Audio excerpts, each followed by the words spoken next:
താനെന്താ കോളേജ് വരാത്ത? നോക്ക് മാളവിക, താൻ ഈ കാണിക്കുന്നത് ശുദ്ധ മണ്ടത്തരോ. തൻ്റെ ഫ്രണ്ടിന് സപ്പോർട്ട് പ്രഖ്യാപിക്കേണ്ടത് സ്വന്തം ഭാവി തുലച്ചിട്ടല്ല. എന്താ താനൊന്നും മിണ്ടാത്തെ?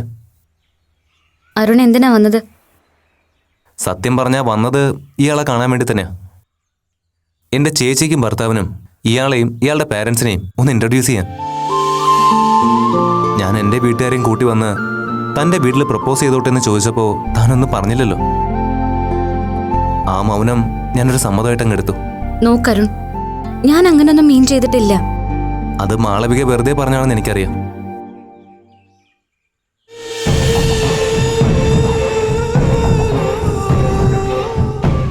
എനിക്ക് തന്നോടുള്ളത് വെറും ഒരു ക്രഷ് അല്ലെന്ന് ഇപ്പോഴെങ്കിലും തനിക്ക് ബോധ്യപ്പെട്ടല്ലോ.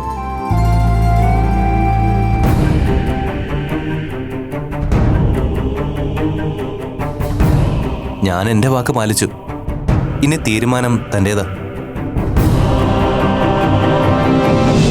മറ്റാരുടെയും പ്രേരണയ്ക്കും ഭീഷണിക്കും വഴങ്ങി മാളവിക എന്നെ നിരാശപ്പെടുത്തരുത് പ്ലീസ്.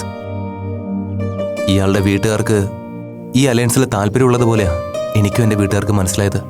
മതിയുടെ ചെക്ക, ആ പാവത്തിനെ കത്തി വെച്ച് കൊന്നത്. നമുക്ക് പോവാം.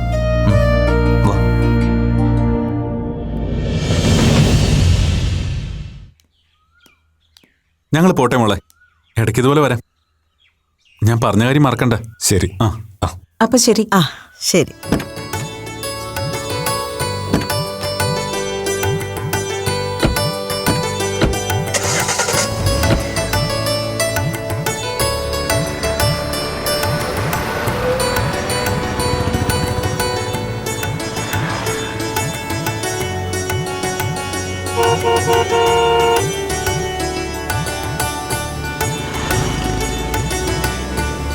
നീ കേറുന്നില്ലേ അപ്പു? ഇല്ല ആന്റി, ഇറങ്ങുവാ. വാ മോളെ.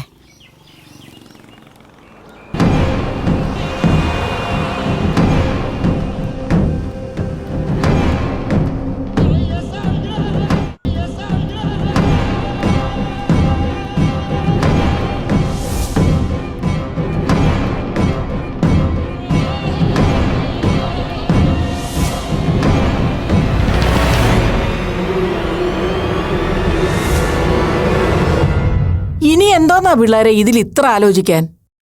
ദൈവമായിട്ട് കൊണ്ടുവന്ന മഹാഭാഗ്യത്തിന് നേരെ വാതിൽ കൊട്ടി അടയ്ക്കാൻ നിൽക്കരുത്. ചെറുക്കന്റെ ചുറ്റുപാടും നാളും ജാതകവും ഒക്കെ ഒത്തുവന്നാ നമുക്കിതങ്ങ് നടത്താന്നേ. അമ്മ എന്തേ പറയുന്നേ?